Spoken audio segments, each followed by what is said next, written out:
Diba nina, delikado kaayo ang pagduol o pagdala sa mga occult objects gikan sa albularyo. Ang mga albularyo buutan, ang mga albularyo Diyos nun, human nakugtok sa maniini, giduol din kog albularyo.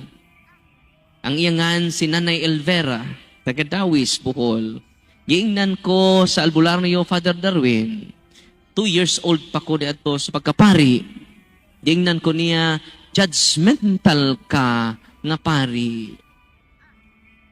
Kung nasayod lang ka, Father Darwin, ako katekista. Ako kada adlaw musimba. Bisag way misa, musimba gyapon ko. Ug ang akong patron, padre, si San Vicente Ferrer.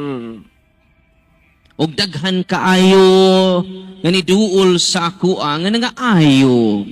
Mga pobre, gibalibaran sa doktor. Sayop pa di ay mutabang sa mga nanginahanglan. Asa man ang gikan sa demonyo ni ana.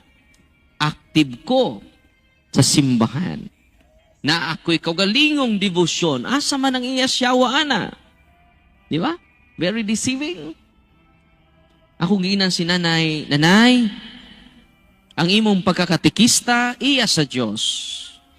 Ang imong pagsimba, iya sa Diyos. Ang imong pagrosaryo, iya sa Diyos. Ang imong pagdebosyon ni San Vicente Ferrer, iya sa Diyos.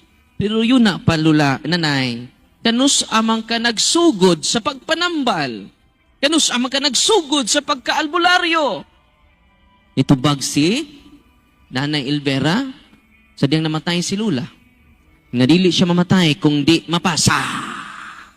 Maunay iya sa yawa, Nanay. Shh, nabay nakadawat og pasalo dire.